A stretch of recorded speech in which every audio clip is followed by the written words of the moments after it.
You are now checking out the Win Podcast, where the everyday people are the celebrities. So let's get to know them.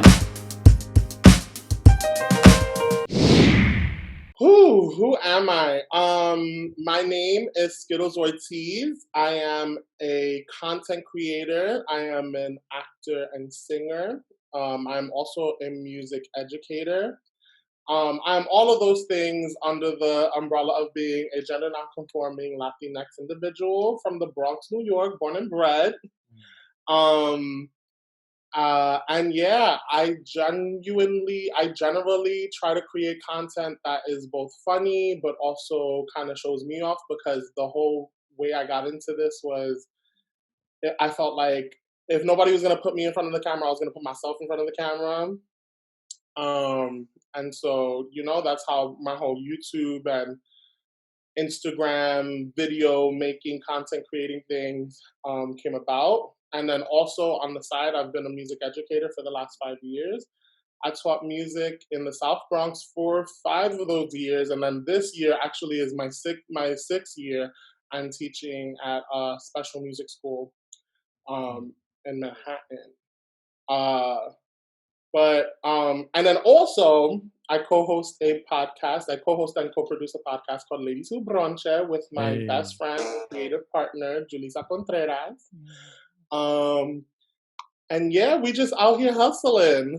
Yeah. Oh, I missed the major thing of most people know me from Shit Spanish Girl Say. Yep. That's right. Video. It's so funny because when I saw that video like years ago, and then I didn't put 2 and 2 together, like, because when I met you, it was through like the New York Dose and just being around them, and then the events, and it didn't. And I was just you met me because I was sitting in on your episode, so it wasn't even like I was doing or anything. I was literally just like, hey.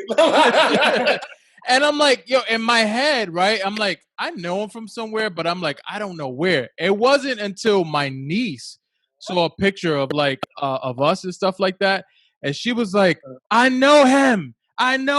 He has this video. And I'm like, what are you talking about? That Skittle was like, man, cool. Like, I'm like, no. It's like, it's viral, blah, blah, blah. He is so funny. And then I was like, oh, shit, that's him. And I'm like, I mean, it didn't change different. I'm like, I still think he was funny and talented. It was just like, oh, man, that was like one of the moments where like you next to someone that has so many views and have this famous video, but you didn't know because you didn't have this air about you. Like, you know what I'm saying? You were still a humble person. It was just like, yeah, I create videos, and it went places. Yeah, I mean, for me, I think that's the kind, and I'm happy that is the impression that I gave you and stuff. I guess the impression or whatever, because I tried to, like, the reality is, yeah, it was a viral video and it changed my life and opened doors to opportunities that I don't think I would have been able to have gotten if had it not been for that video. But again, it's also just a viral video on the internet. It's not like I'm a millionaire now. It's not like, what I've experienced is like some people have that reaction of your niece where it's like they're, oh my God, just like taken aback by the video and get like super fangirl about it. And then there's other people that just like really kind of don't remember it unless you show them like pictures and stuff like that about it. But either way, I feel like for me, I've always been taught to like come from a place of humble, like not be walking around with like a big head or whatever off of the one thing that I did that was successful. I don't know. It's it is what it is. So how did you start, like, as a kid? Were you always into singing, performing? Like, how did that journey start for you? Yeah, so like I said, I'm born and bred in the Bronx, and my family's from the Bronx. So my mother actually went to LaGuardia Arts High School. Well, at the time it was music and art. Fame, right? Fame. Yes, actually, fun fact, she was in Fame because they made Fame the year that she graduated. And so when they were looking for extras and singers for the soundtrack, they were using actual students from the schools. That's dope. So that being that backstory, when I had found out as a little kid, I had always been into the arts. Like I had always been singing. I started first dancing at a dance studio when I was 6 years old. And I was doing like gymnastics classes and jazz classes and stuff like that. And my mother was very adamant about like keeping me involved in things. So if I wasn't at dance classes on Thursdays and Tuesdays, then I was in rehearsal for the community play on Mondays and Wednesdays. You know, like she was always very adamant because she herself was someone who was in school. My father worked a lot, and my mother was also a principal, which was a big responsibility running a whole fucking building. So she was very adamant about keeping me busy. And I always sang in choir. So then from then on, it was singing in church, singing in church on Sundays, being in dance classes on Tuesdays and Thursdays, and being at rehearsals for shows on Mondays, Wednesdays, and Fridays, and stuff like that. And from there, I went to an art school in middle school. So I went to a school where I was a drama major. And then I switched to being a voice major.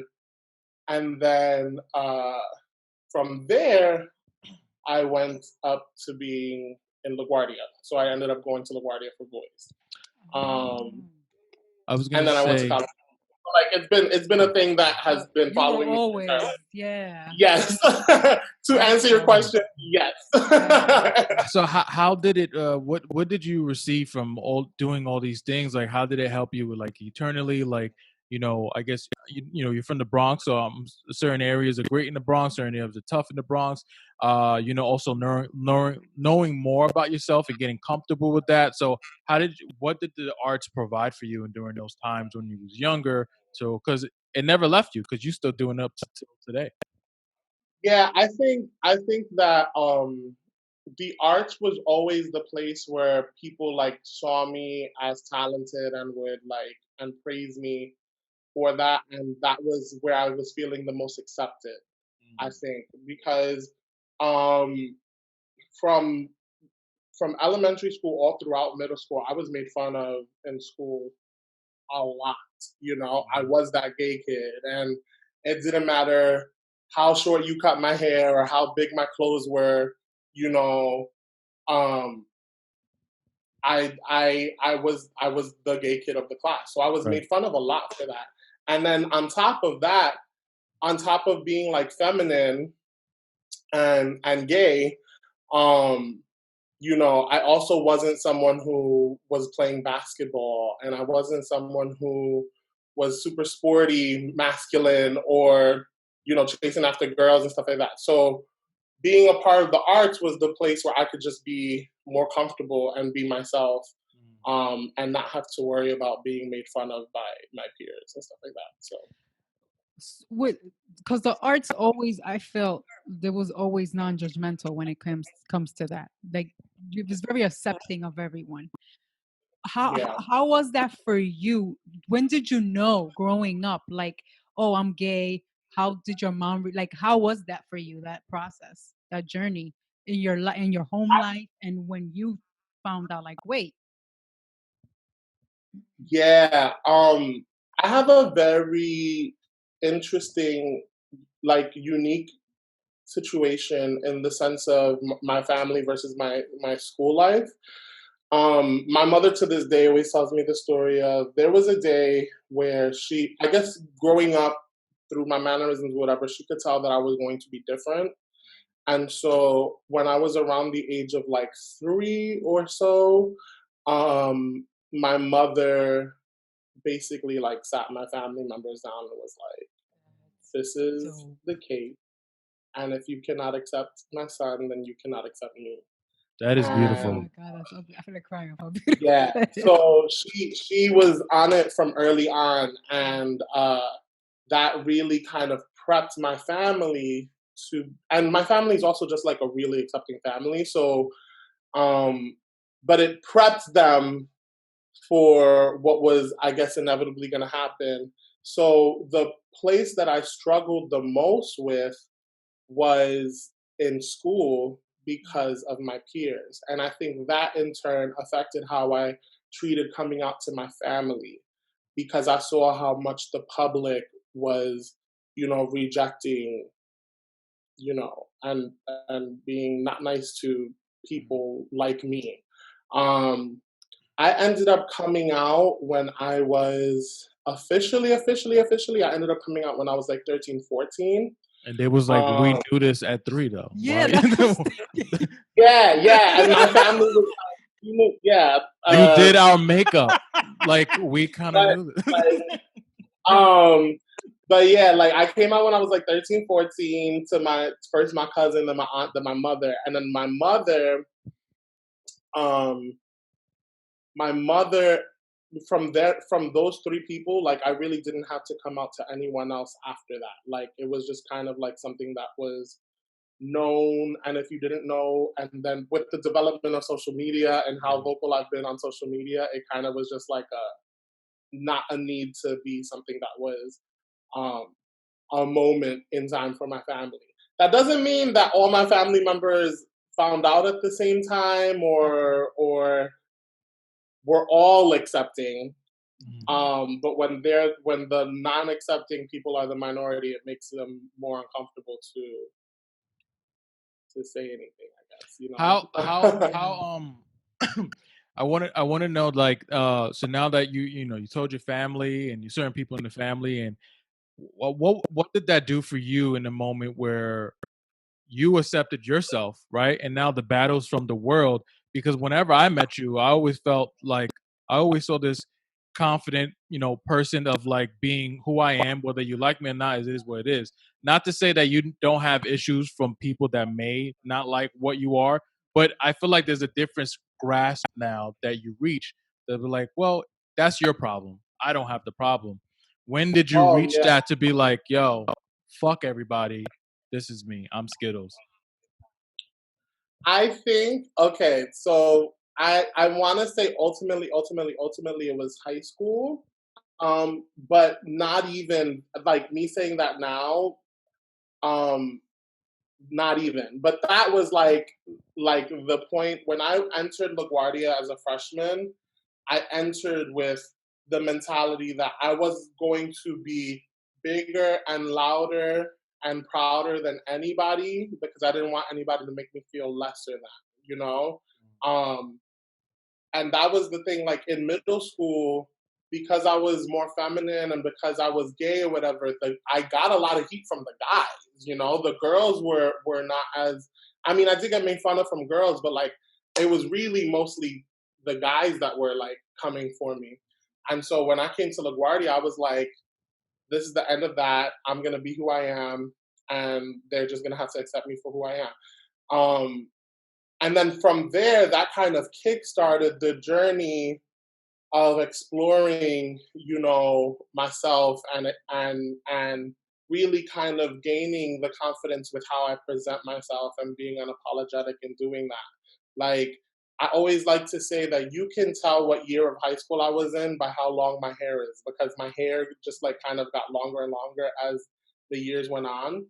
But things like expressing myself with like wearing makeup and stuff like that didn't happen until college. So, I did all this prideful, blah, blah, blah, loud speaking, in high school, and then went to college and started this new journey of like, but I actually like to wear makeup and I like to be more feminine, and maybe I am gender nonconforming and not just like trying to identify myself as a straight up male, or a cis male.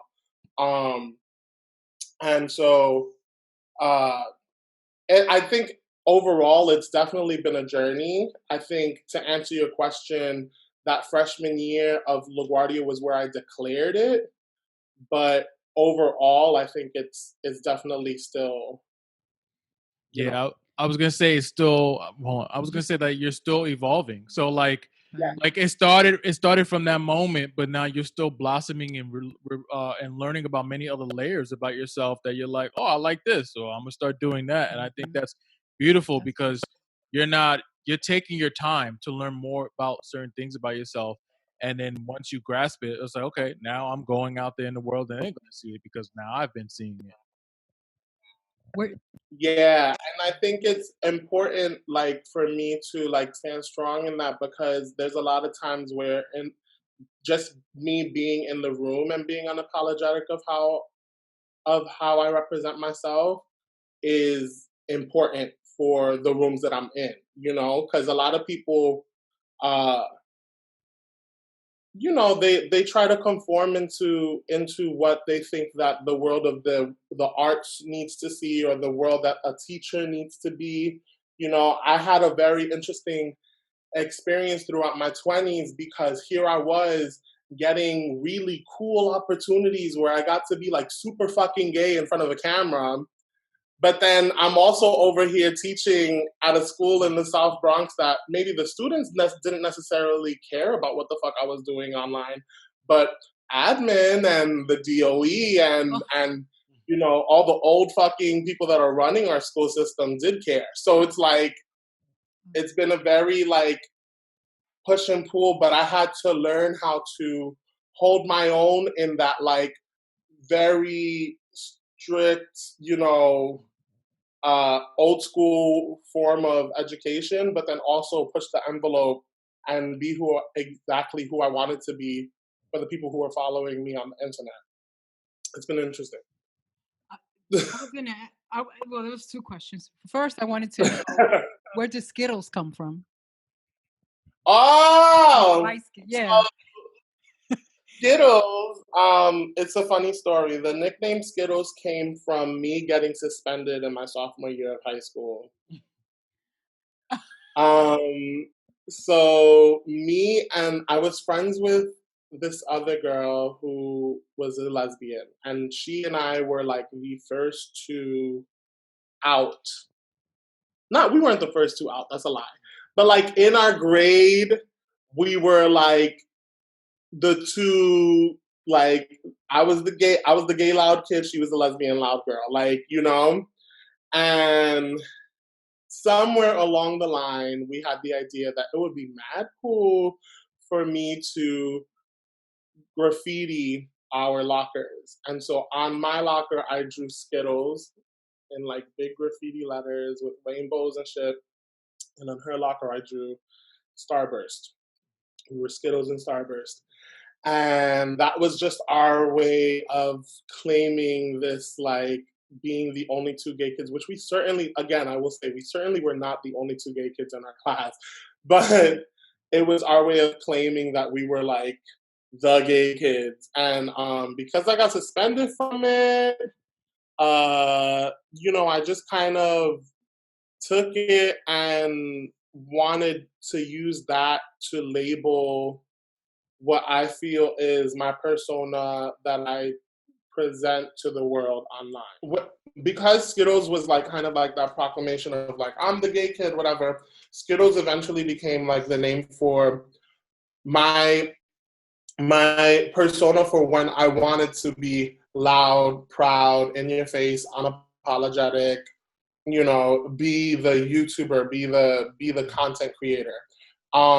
It came in part from one, feeling like my name, my legal name, Juan Ortiz, is very common, and I wanted something that was gonna make me stand out and make you remember me, because who's not gonna remember a fat dude who's calling himself Skittles that wears flawless makeup, you know? So it's like, it's something that makes people remember me for. And it also just kind of like, for my own identity, allows me to separate when I'm being like influencer and when I'm being like a human being, in terms of like Juan Ortiz. I think about me being a teacher, as well as like me being like the person that likes to be introverted and just lock myself in a room and not really want to have to be on for people, you know? And then Cesar is my character, you know, like Cesar is the character that we do all the comedy with. So, yeah, Skittles kind of just, because it was that like me like claiming my gayness and claiming my pride in being gay, turned into my nickname for when I want to be loud, proud, and I wanted to. So I wanted to go back to when you spoke about your job, being a teacher, and I wanted to know how were you able to maneuver and handle you outside your YouTube personality versus teaching, and how were you able to deal with the system? Hold on. I remember you're gonna answer that, but I remember I just want to share this. I remember a dope time that you guys were doing an episode with me, Ladies Who Brunch. I was on you guys' platform, and there was a question I asked you. I said, well, I didn't know. I thought it was so awesome. I said, because I think it's so awesome that you are who you are, and you never, change who you are. What you see is what you get. And I asked you, like, did you ever change that when you was teaching, like even with the kids and stuff like that? And you was like, no. If anything, the kids accept me even more for who I am, and I didn't change that. And I thought that was so beautiful when you shared that. And so yeah, so I just want to share that and then go on with how you explain. Yeah, so well, first and foremost, I got my teaching job almost directly out of college, which meant that I got my teaching job literally 2 years after Spanish Crusade happened. So it was still relatively fresh on the internet. And so the reality was that the minute I stepped into the classroom, the kids knew who I was. Like, because that was the demographic of people that were watching Shit Spanish Girl Say. Like, 18 to 24, South Bronx, Black and brown kids, that's who was watching Shit Spanish Girl Say, And even more so, their parents. And so what I ended up doing was usually what I've done in the past for the last couple of years is I have a day that I literally have an unfiltered conversation with them about my experience as a YouTuber. And I say, when I was 20, I did this, it went viral, this happened, I've done this, and this. I call myself SkittLeZ Online, but I need you guys to understand that in this room, I am Mr. Ortiz and no one other than Mr. Ortiz, and you need to respect me as such. If you see me out on the street or you've graduated, you could call me SkittLeZ. You could follow me on Instagram. You could comment on my shit. You could like it. You could share it. But as long as you are my student in this classroom, I am Mr. Ortiz and I'm to be addressed as such and nothing else. So in that conversation, that's like the ending point of the conversation. But before we get to that point, I usually just explain how the video came about. I explain how we made the video. And I explain to them that this is a gig, I'm a music teacher, but I'm also a performer. And this is me. This is what I'm doing outside of this classroom to be a performer. And in them hearing that and them realizing that it's not just me doing stupid videos and that I do take it a bit more seriously, that's when they kind of have grown to respect it. And, we talk about it. And then the reality of the matter is like, they're stuck on it for the first day, but then after the second week, when I've been Mr. Ortiz for 2 weeks and you realize that Mr. Ortiz is not the fun stuff, like the persona that you see on the screen, it gets old very quickly, and I can be a very annoying teacher. I can be a very annoying teacher, and so that's basically how I've handled it. And what's funny is that, like I said, a lot of the times the parents would be like, "Oh my God, I saw your video and I think it's so funny," and stuff like that. So the kids get over it very quickly. I think it's I think that's awesome because also if I was in your class too, like I wish I would have more teachers in that. I had a couple like that where it showed you the reality of the work that you have to put in, right? You have your career as a music teacher, but you're also a performer. So it shows you that like, hey, you're not, you got views, but you're not making millions of dollars. You still have a life. You still take it serious. So it was like, because everybody thinks that like you're everything will happen overnight. Your overnight success, you get all these millions of dollars. But no, the reality is you do what you love, and it's a grind. You got to keep on doing it. And if you're blessed to reach that level of stardom, bless you. But if not, you're still the everyday content creator creating things. And I think it shows them that yes, you could be in my shoes, but you also have to put in the work. And here's the reality of it: don't quit this job. Keep having an income, because you're gonna keep on doing what you love to pull through. Yeah, don't. Yeah, and I think that's important, because a lot of, with this generation, they're so used to seeing people their age be like, in the right place at the right time. And our generation, we're kind of lodged in between this generation. We were told that you have to go to college and you have to work your ass off to get everything you want. The generation under us is the generation that is in the right place at the right time, and then they're set for life. Mm-hmm. So I like being the educator that is showing them that, like they'll ask me, why you still work here? Listen, if YouTube paid the bills, then I wouldn't be here. But I like being that example of, like, I have dreams and I have goals. How can I be an educator and teach students to go after their dreams if I myself am not going after my dream? Perfect and that's example. How there's no way that I can try and inspire people to go after what they want if I'm settling. Mm-hmm. So, but it's also showing them too that you are living the dream, right? Living the dream and actually doing right. Yeah, it's hustling and doing what you love, because when we grow up, we think the dream is that being famous, having all this money, no, that's one aspect of a huge dream that you might or might not get.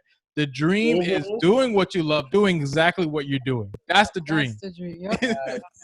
And you need to see that, because sometimes when we're young, like, we put that on a high pedestal, but we don't see this maintain of in reality in life, which is very key that we need to see. Not everyone is going to reach this thing of success, which is not even right. What is success? You know what I mean? Exactly. That's that's a form of success that it is attainable, but it's not the reality, where the success here, it comes from within, like everything that you're doing.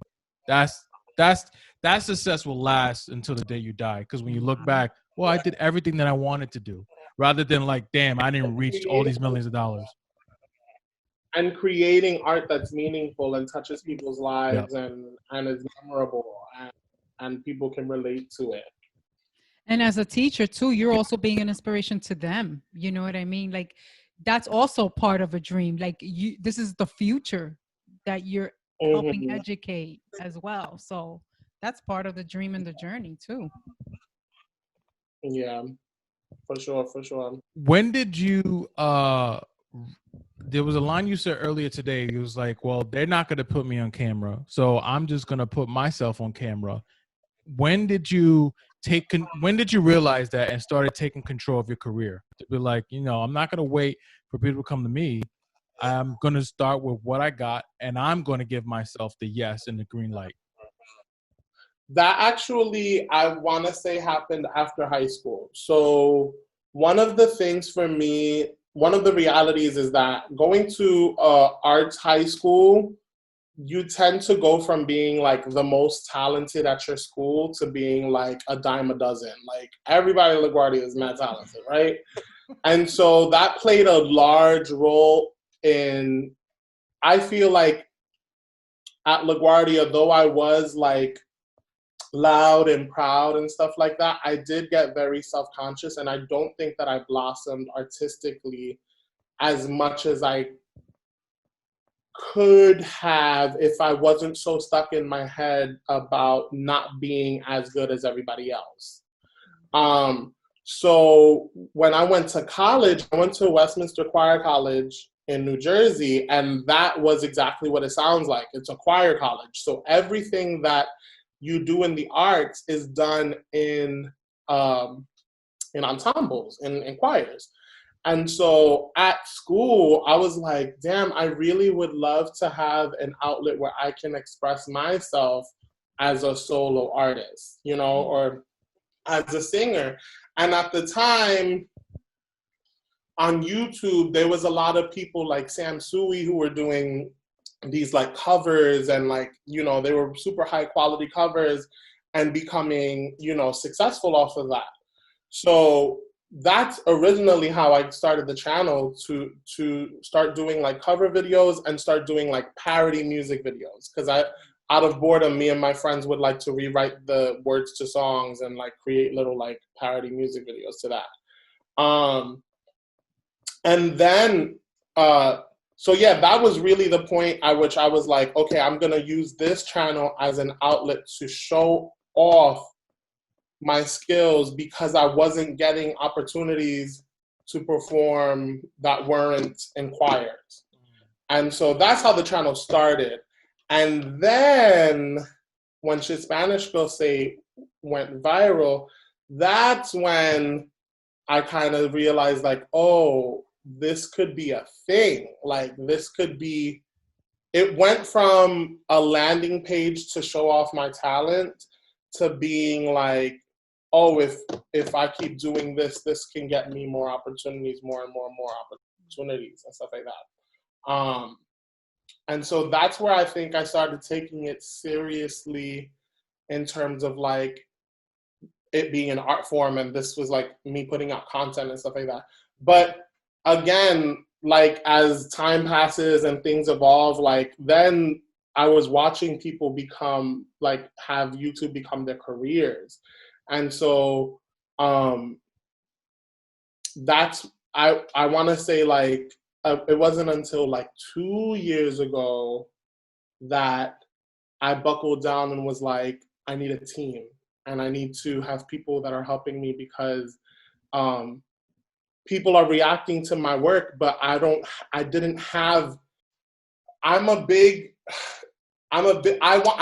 want you to see progression. I want you to see like an improvement in quality, whether it's in the writing or in the quality of the camera or like in the sound. Like, and I was finding that I could not alone produce the quality of work that I wanted to put out.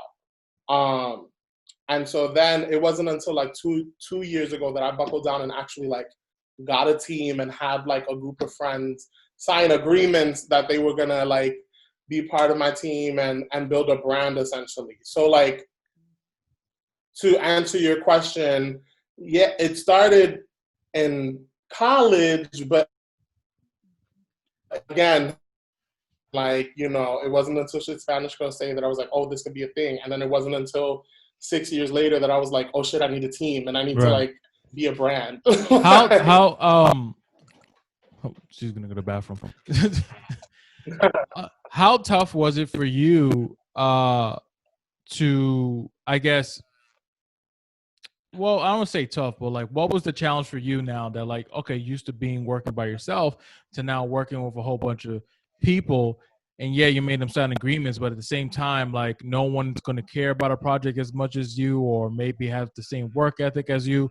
You know, what was the challenges and success that you had to learn about working with other people now to create the best version of SkittLeZ media? I think that the biggest thing that I had to learn was, if I don't take it seriously and I treat it like a hobby, then other people are gonna not take it seriously, and other people are not going to and are going to treat it like a hobby.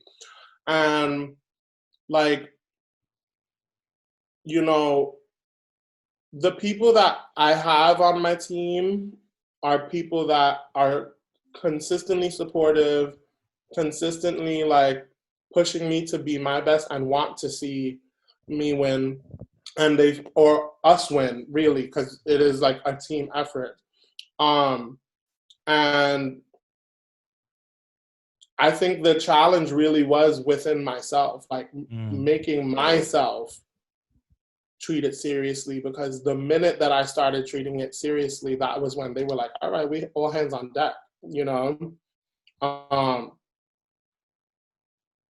Yeah, I mean, like you really can't control how much effort other people are gonna put in, but if you have the right combination of people around you, Right. and they all believe in you, and you believe in them, and they understand that though we're a team, this is also a friendship and an exchange. Uh, like if they ever need me, I got them, Right. and because they have me, I think that's the biggest thing to really realize. Make sure you have the right combination of people, but also take yourself seriously and be a person of your word. Like if I say I'm gonna help you, then we understand that's the exchange here. Right. Was your family supportive of like your dreams and like what you wanted to do and what you're doing now? For the most part. Yeah, because you For know the, we're because you know you come from Spanish families and the typical their idea of a dream is the office job, the 9 to 5, a nice salary, yada yada. Because you know that's where they came from. Then when they came over here, and that's is that mentality. And here we are as being these artists. That's like, yeah, I understand the aspect, but now I'm gonna go one level higher than that and maintain both and try to do what I love. yeah, it's been interesting. I've had a lot of support mainly because I went to college, finished college, and then ended up getting a Right. teaching job. So like they've seen the hustle and they've seen the juggle. They've also another thing that gained a lot of their respect was seeing Shit Spanish Pro Se go viral, because they in turn started having people who were random who had no idea that I was in a relation to them, sending them the video and stuff like that.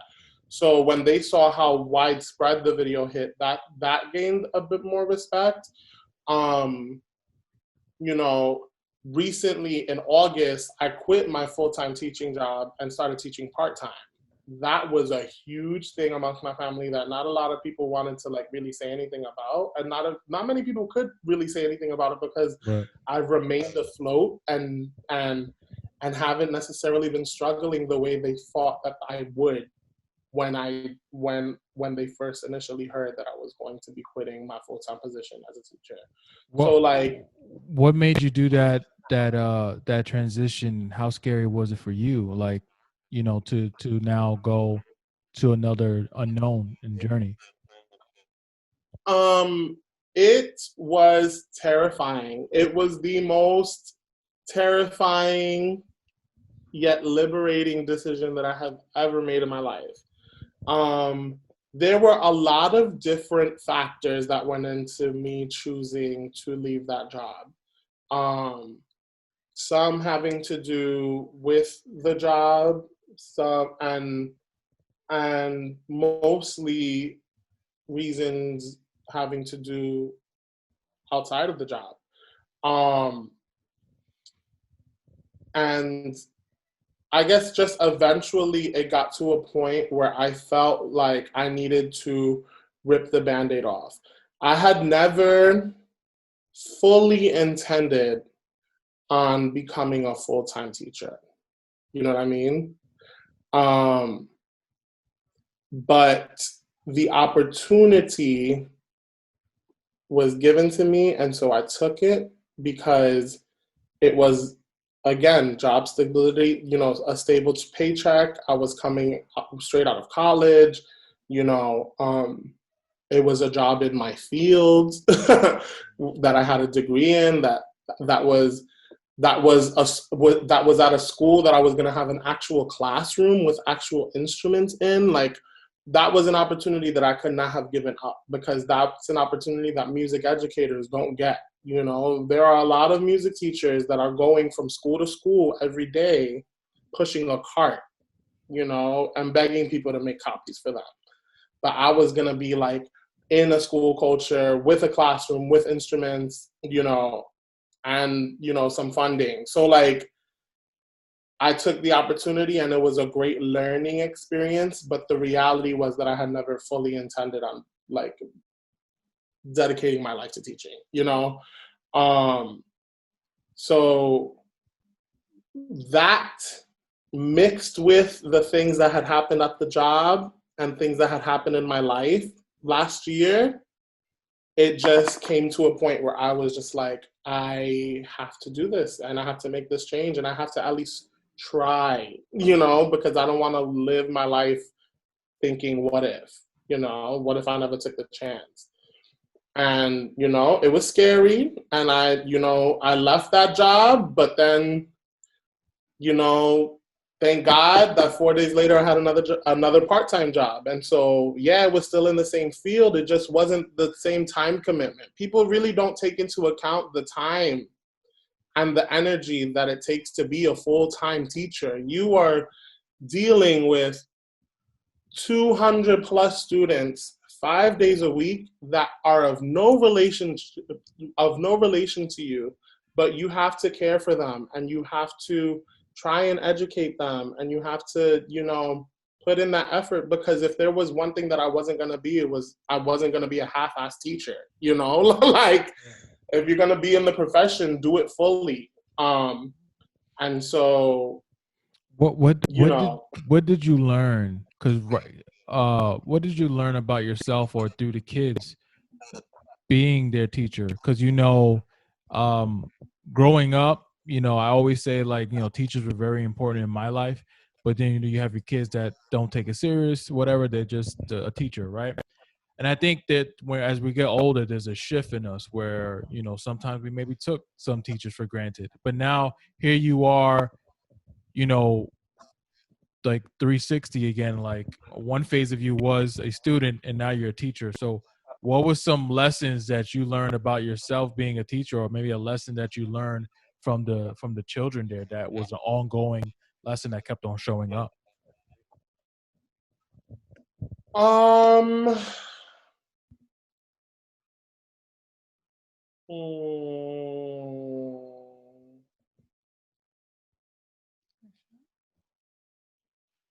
Gotta think about this. Oh, that's great. Good. That's great.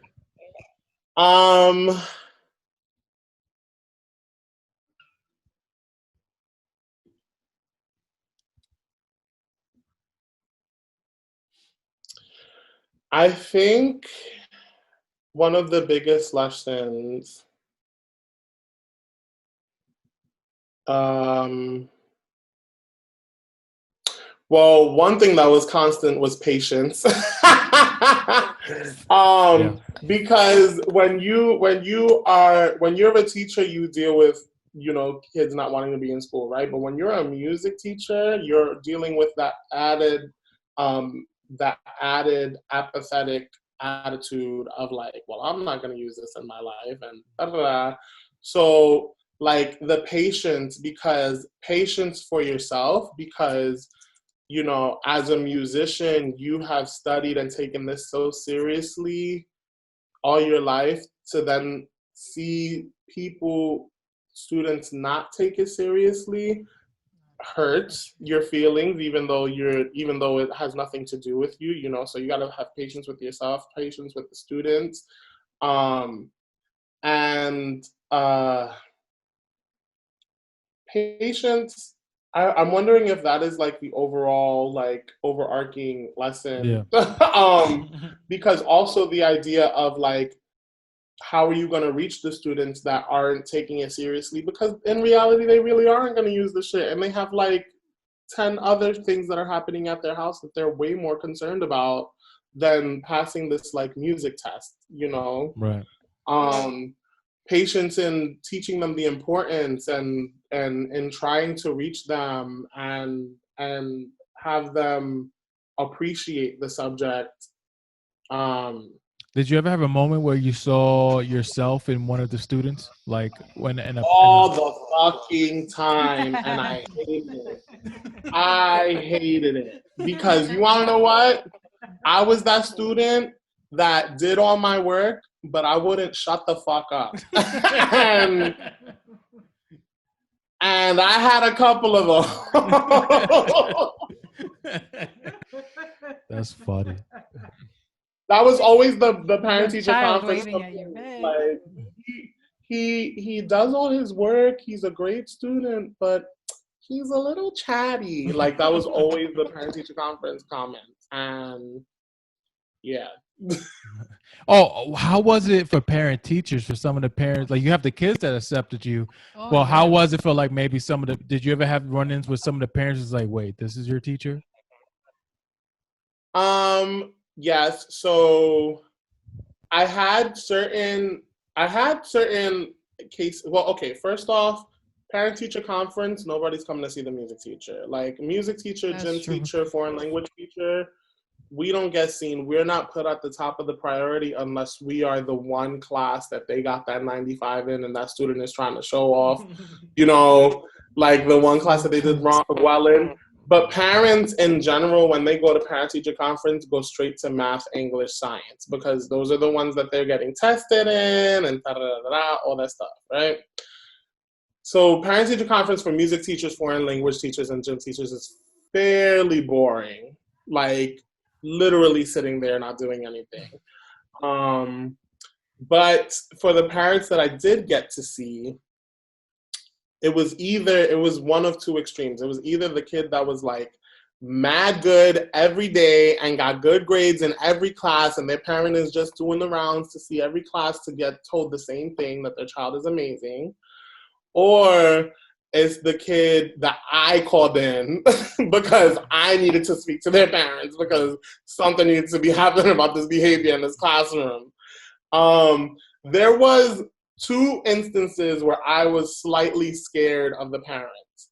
One instance was just because the guy was like an army dude and he was just like super buff and I was not expecting, and he was just like, "You're the music teacher? Oh yeah, they gotta wear purple shirts for the concert, right? Yeah, she's not gonna be there for the rehearsal. All right." And I'm like, he's this like big brolic dude. I'm like sitting there like, well, we can do red. We can switch it out, red, maybe pink. Yellow. And then there was another one. There was another one that her son was an amazing student, and he took my music class 4 years of high school. Like, no, actually he took it out of 3 years of high school because he was in my choir after he took my music class.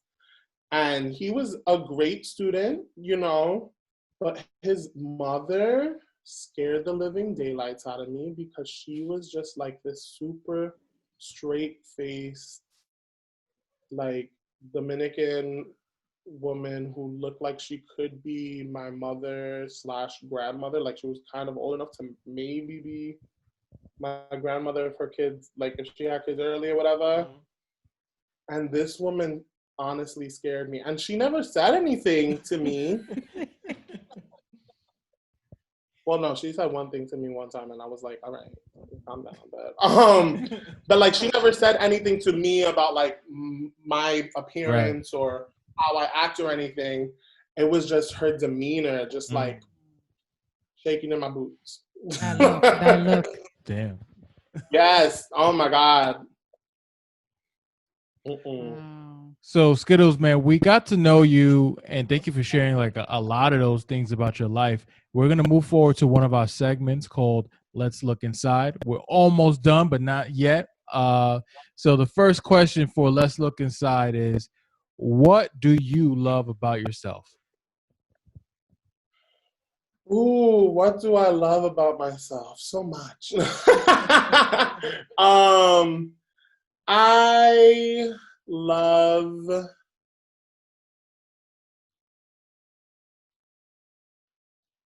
I love being able to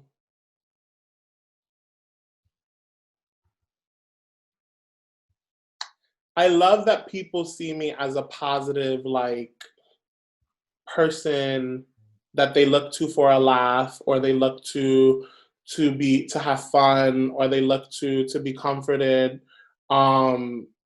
because it makes me feel good to make other people feel good, you know?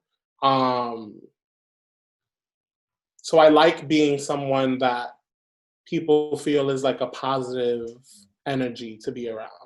Did you ever have that for yourself growing up in those tough moments? Like when you had, well, the people was making fun of you, or maybe you're just facing some challenges and growing pains in life.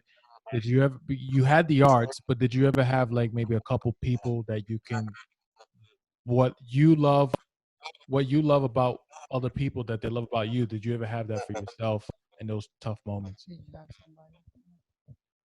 I think I definitely do have people that are that for me. I definitely have like there's like a key group of friends that I have. And I like to say like that I have like friends from each section of my life that have kind of melded into being like these lifelong friends. So like I have some friends from middle school that I'm still in contact with, friends from high school. My high school friend group is like real strong. Hello, Julissa. Like, and then like I have like a group of college friends that have like really kind of become those people for me, especially like because of the internet being a thing and being and the internet being like something that I'm constantly concentrated on, but also trying to be present on. Having those people that can just, you don't have to be turned on. I don't have to be Skittles with them. Like, Gotcha. I think those have been key friends that I needed. Yeah. So the next question would be, what does the American dream mean to you?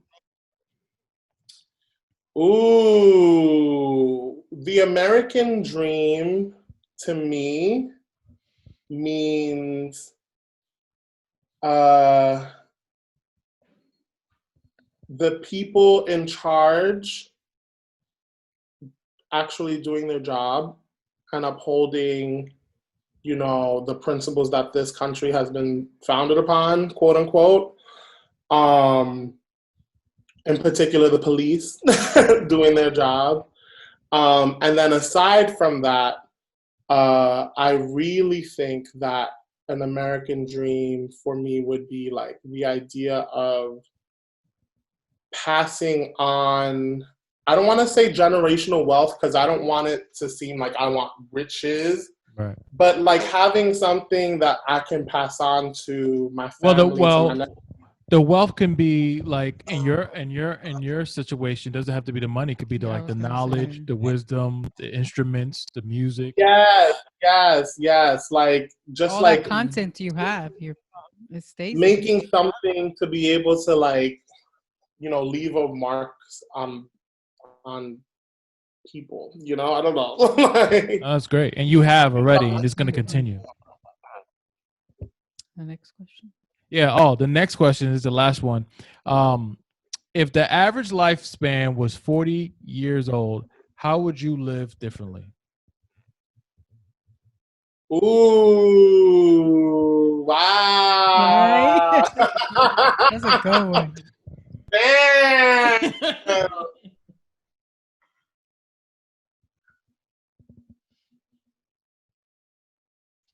Gosh. Oh my goodness. What a question. Shout out to y'all.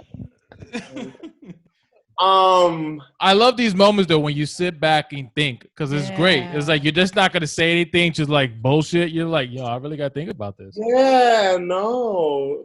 Because that changes everything. I'm about to be 30 next year, Yep. Um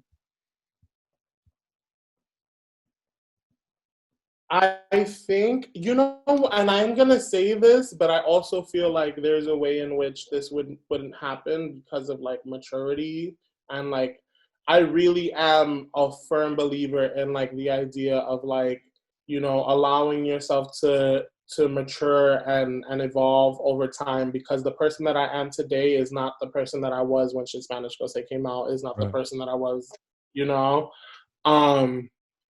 But I almost wish that if that were the case, I would try and do more, if that makes sense. Like do Makes more sense. quicker.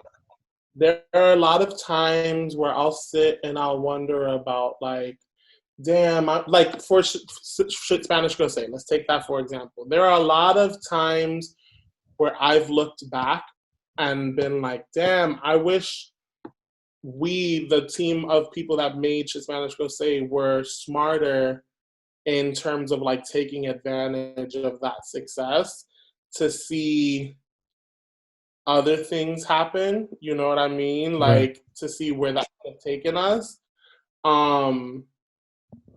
Or in terms of like me, like being more consistent and believing in my content creation rather than consistently second guessing myself, because I felt like those instances have somewhat been what has made my evolution be a little slower. So I would just want to achieve more sooner so that I have more things to achieve later on, if that makes sense. No, it makes sense. But then again, the counter argument, like I said, is I believe that I've needed all the time that it's taken for me to get to where I am today. You know, I needed to go to the school that I went to so that I created the channel that I created, so that my friend hit me up to do the video that I needed to do, to then everything that has happened for a reason, and it's happened in the time that it needed to happen. I just think that if 40 was the year that it was all going to end, I would want to do more early. I love that because, you know, it depends, right? Because everything that you've been through up to now is everything that you had to go through. Exactly. But sometimes we think, like, you know, we don't know when we're going to die. So we all think we have an imaginary number in our head, maybe 70, maybe 80, right? We think we have all this time, but we don't know. But if we come into this earth automatically knowing, listen, everyone's dying at 40 years old. Like, how would that change? How would that change everything? Like, you know, it's like, holy shit. Like, and even 40 may seem like a lot when you're into this world, but it's not, because like you said, you're 30 and you're like, I got 10 more years. Bitch, I'm 29. Don't age me yet. I said I'm 30. Get the fuck out of here. Damn. But you see, but like, another 30, 365 days to my motherfucking year. I'm sorry, my fault. You are now checking out the Win Podcast, where everyday people are the celebrities. So let's get to know them.